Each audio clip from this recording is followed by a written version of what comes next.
Zach Beltram says, the songs performed in Teso's life is indeed a special tribute to the Visayan dialect. But what I am wondering the time and effort in practicing into perfection. Salamat kaayo.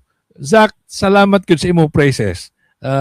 Considered be kataga-isla because Zach's grandfather was Enrique Teves Villanueva, was the reason kung anong hinganlan o Enrique Villanueva ang lungsod sa Talingting nga karon gibalik po sa Talingting.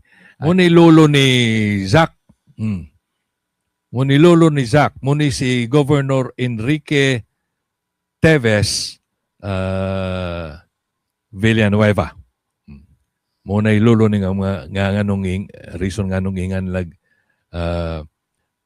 Enrique Villanueva ang Talingting. Talingting originally was a barangay of Larena. Was a barangay, sakop barangay of Larena.